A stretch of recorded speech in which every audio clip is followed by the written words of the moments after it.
नमस्कार बंधुरा आपनादेरके स्वागत आमार एई चैनल स्पिरिचुअल आध्यात्मिक ब्लगे। जारा आमार चैनेले नतून बंधु सेई सब बंधुदेर उद्देश्ये बोलछि, यदि आपनादेर आमार एई चैनलटी भालो लेगे थाके तो please please like share subscribe करार रिक्वेस्ट रइल।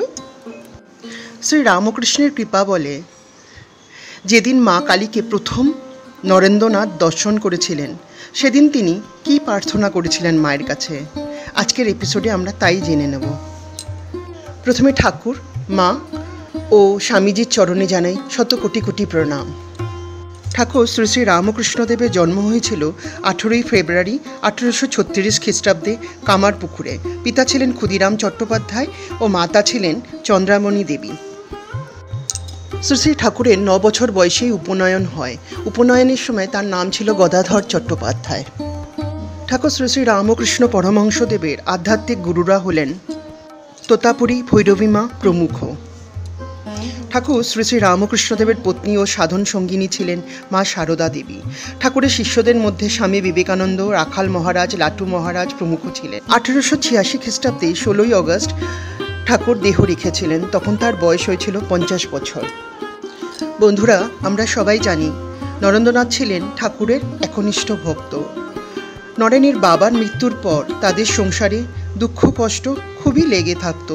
1884 খ্রিস্টাব্দে বিয়ে পরীক্ষার পর নরেনের বাবার মৃত্যু হয় এবং যেহেতু নরেন বড় ছেলে ছিলেন তার বাড়ির মধ্যে, তাই সংসারের সব ভার এসে পড়ল নরেনের কাঁধে।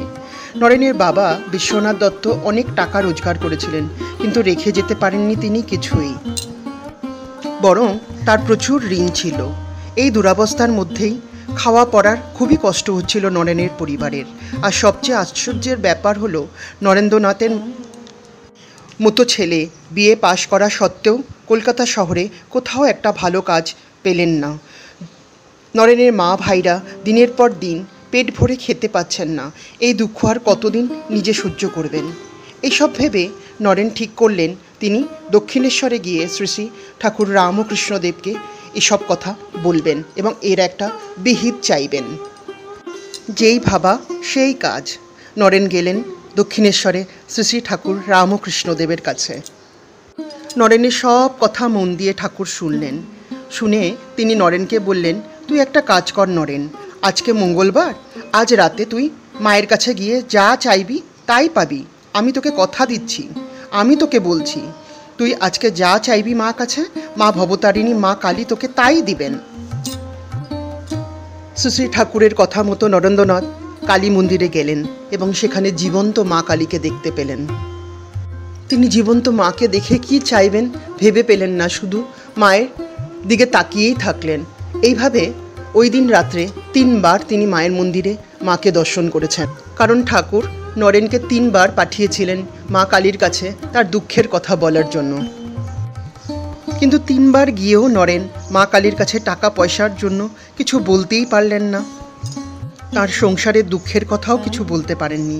তিনি শুধু একটা কথাই বারে বারে বলেছিলেন, অন্য কিছু চাই না মাগো, শুধু জ্ঞান দাও, ভক্তি দাও, বিবেক দাও, বৈরাগ্য দাও। এখন তোমাকে যেইভাবে দেখতে পাচ্ছি মাগো, সব সময় যেন এইভাবেই তোমাকে দেখতে পাই, তুমি সব সময় আমার সাথে থেকো। বন্ধুরা, স্বয়ং মা কালীকে দর্শন করে শ্রী শ্রী ঠাকুরের কৃপায় নরেন্দ্রনাথের এই ছিল মায়ের কাছে প্রার্থনা। বন্ধুরা, শ্রী রামকৃষ্ণের কৃপায় বলে সেদিন স্বয়ং মা কালীকে সামনে পেয়েও নরেন্দ্রনাথ বলতে পারেননি মা কালীকে তার সংসারের দুঃখের কথা, তার নিজ গর্ভধারিণী মায়ের কষ্টের কথা। এরপর ঠাকুরের আশীর্বাদে নরেন্দ্রনাথের দুঃখের সংসারে কখনো মোটা ভাত কাপড়ের অভাব হয়নি। বন্ধুরা, এই ছিল আমাদের প্রাণের ঠাকুর শ্রী শ্রী রামকৃষ্ণ পরমহংসদেবের কৃপা। আজকের এপিসোড নিশ্চয়ই আপনাদের খুব ভালো লেগেছে। যদি আজকের এপিসোড আপনাদের ভালো লাগে তো লাইক শেয়ার সাবস্ক্রাইব করার রিকোয়েস্ট রইল। শ্রী শ্রী ঠাকুরের চরণে, শ্রী শ্রী মার চরণে, স্বামীজির চরণে শত কোটি কোটি প্রণাম জানিয়ে সকলের মঙ্গল কামনা করে আজকের এপিসোড এখানেই শেষ করছি। নমস্কার।